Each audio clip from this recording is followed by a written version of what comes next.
Hey everybody, this is Tara from the New Life team. I'm here with Dr. Julie Chen.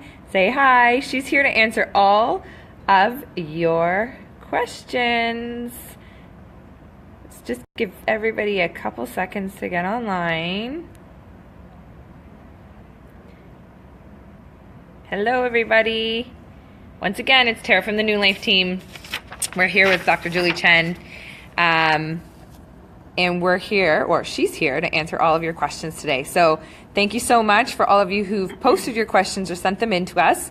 I've got a list of a couple questions. If you do have any questions while we go through everything, please just put them in the chat and we'll do our best to get to them. Thank you. Let me flip around this camera and get Julie on for you. Hey Julie, Hi. Say hi. Hi everyone. Awesome. We're at the New Life offices. Why don't you just sit back? Perfect. So the first question that we have for you is, I heard a lot about enzymes and digestion. How are they related?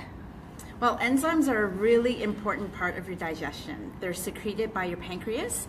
Some of the enzymes are also secreted by your stomach. So it helps you to break down food. It helps you break into smaller pieces so that your body can actually absorb them. So this is how we get all our nutrients, our macronutrients and our micronutrients. And as we age, the secretion of enzymes actually decreases.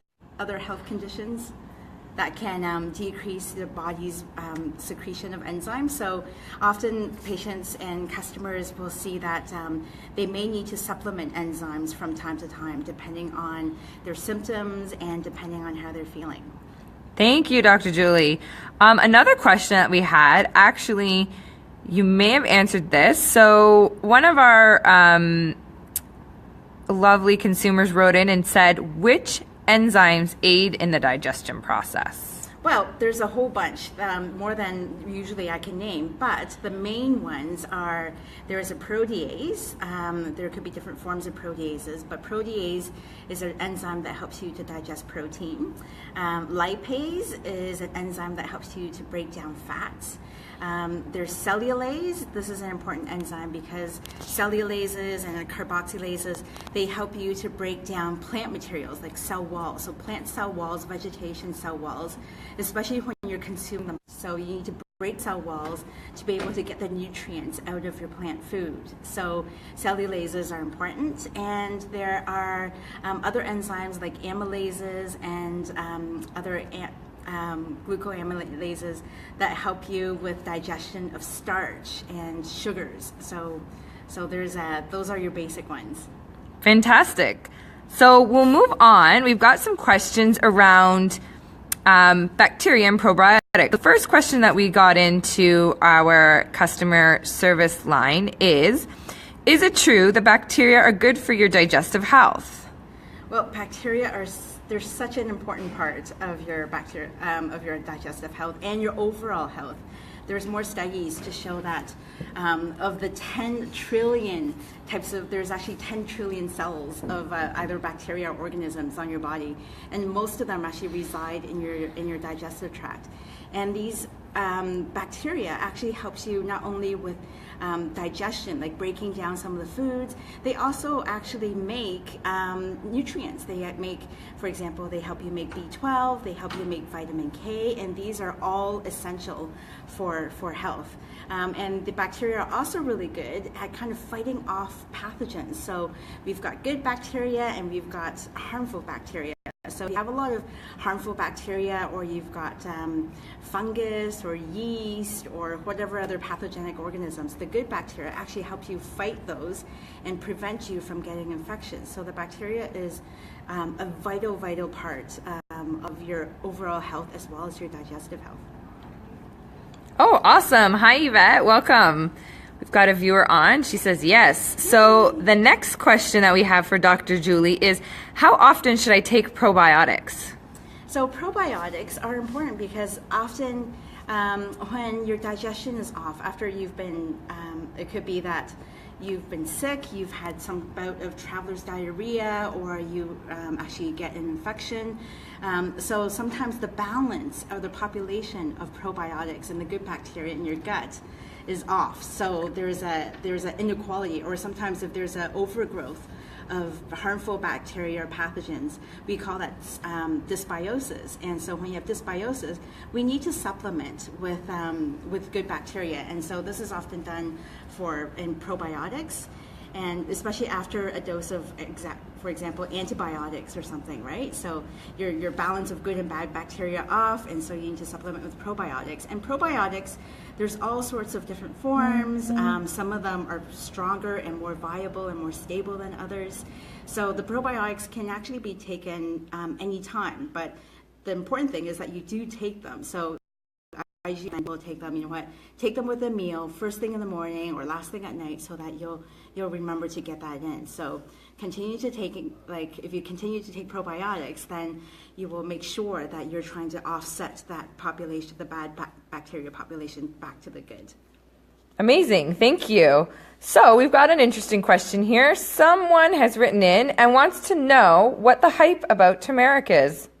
Well, turmeric, everyone's talking about it now. Turmeric is a root, and hundreds of clinical studies are actually showing how turmeric is so beneficial as an anti-inflammatory. So turmeric normally on its own, it's difficult to absorb. And so there's different supplements out there that try to change the structure of the turmeric, either to make it water soluble, or they're trying to microencapsulate it to make it more absorbable. But turmeric is actually fat soluble. So if you're taking it, it's better to take it with some type of healthy fat. So you can take it with a fish oil, or you can take it with a coconut oil, or use it in your cooking where there's some sort of fat to allow you to absorb the turmeric and utilize it for anti-inflammatory benefits. So turmeric, I would usually recommend patients or customers to take turmeric if they have any kind of joint inflammation, or if they have pain, or they have some kind of inflammation either on the skin or even in the digestion, or other kind of inflammatory conditions. So turmeric would be really, really helpful in those cases. Great, thank you. So Steve from Mississauga wrote in and said that as with most times in February, he finds himself really moody and grumpy. Is there any supplementation or things that he can do to help with that? Well, it's interesting because February is a time when a lot of people experience something called seasonal affective disorder. This is usually because there is an imbalance in some nutrients in the body. For example, if you're not getting enough vitamin D, if there's a vitamin D deficiency, that can lead to seasonal affective disorder. Or it could be that because you're not outside, you're not exercising, you're not getting the circulation. It could be also when we're cooped inside, you're not getting enough oxygen, you're not getting enough exercise, and you're not involved in your daily activities as much. So it could actually be a form of mild depression. So there's a bunch of supplements that's really good for that. So of course, like I mentioned, vitamin D is great. The 5-HTP as well as St. John's wort. These are also really beneficial supplements. They've been used in a lot of clinical studies to show that they can help improve moods. Of course, you should have a health practitioner monitor, make sure that there's no kind of contraindications with any medications or other supplements you're taking. Fish oil is actually really good for helping to balance moods, and fish oils contain something called essential fatty acids, and they're called essential because our bodies can't make it. You have to get it from food or supplements, and the best way to get essential fatty acids is through a fish oil supplementation.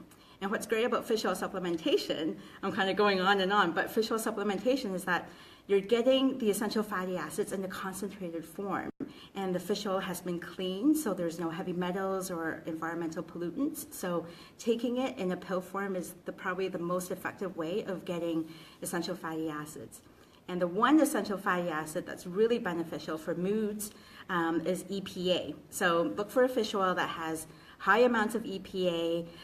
Look for supplements that have vitamin D. Look for supplements that have 5-HTP or St. John's wort, and also other nutrient deficiencies. You have to look at whether if your thyroid is deficient, or if your adrenals are fatigued, all of these can lead to mood disorders or low moods that can be diagnosed as well.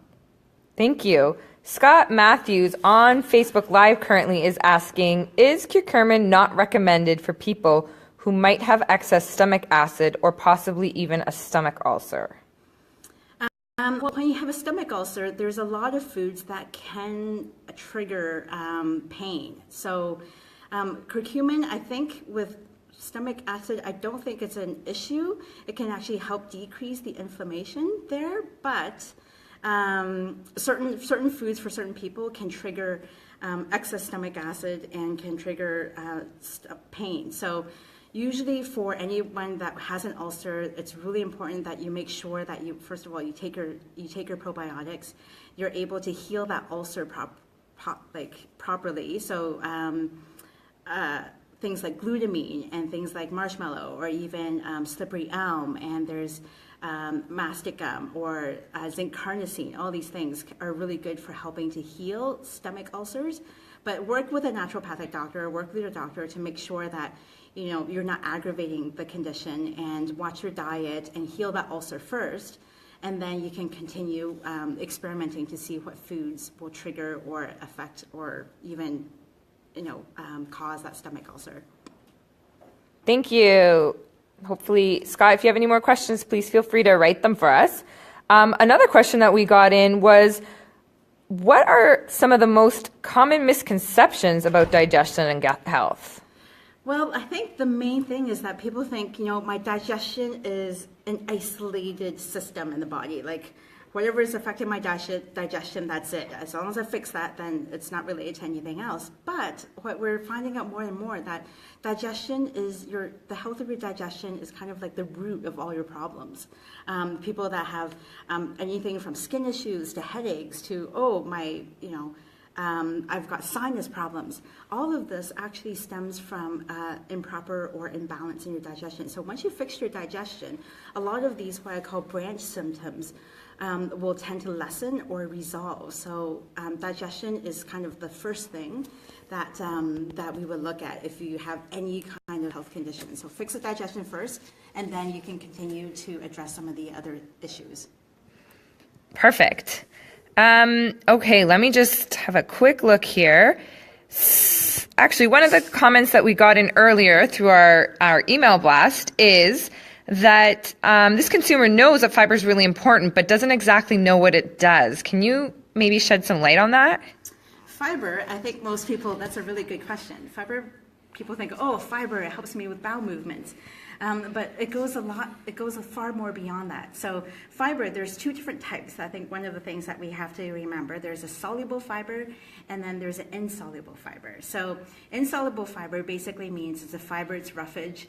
You take it and your body doesn't break it down, and it helps with a number of things. It helps with bulking up your stools so that you can move stools along. It can help in cases if you have diarrhea. It can actually give you some form into the stools. It's great at absorbing toxins and materials. It helps with decreasing fats and helping with cholesterol and all these things. So that's the insoluble fiber. And then soluble, both the soluble and the insoluble fiber are great at feeding those bacteria, the organisms that live in your gut. So that's one of the most important functions of fiber, because we've got 1,000 different species of friendly bacteria in our gut. So it's really important that we feed those bacteria so that they can continue to grow and support our growth and decrease inflammation and help with digestion, and it goes on and on. So fiber is super helpful. Amazing, thank you. Any more questions on Facebook? We'll let people get a few more in if they've got any. Oh, got a few more people on the line now. So, yay. Thank you. Welcome, everybody. Thanks for joining. I'm just going to, flip around here so that Julie and I can sit together. So here I am, Tara from New Life, as well as Dr. Julie Chen, the naturopathic doctor. We've been doing a live Q&A for you all. Hope you're enjoying it. See that there's a few more people that have joined. If you do have any questions, please feel free to put them in the chat. We'll give you guys a few more minutes and Julie can answer, Dr. Julie Chen can answer anything that you have. Thank you, Julie, so much for your expertise and your time. And we look forward to talking to you all again soon, answering any of your questions. Again, if you do have any questions for us, please feel free to like our Facebook page, New Life Therapeutics, and we can set up another chat with Dr. Julie Chen. Thank you, everybody. Thanks, have a great everyone. day. Bye.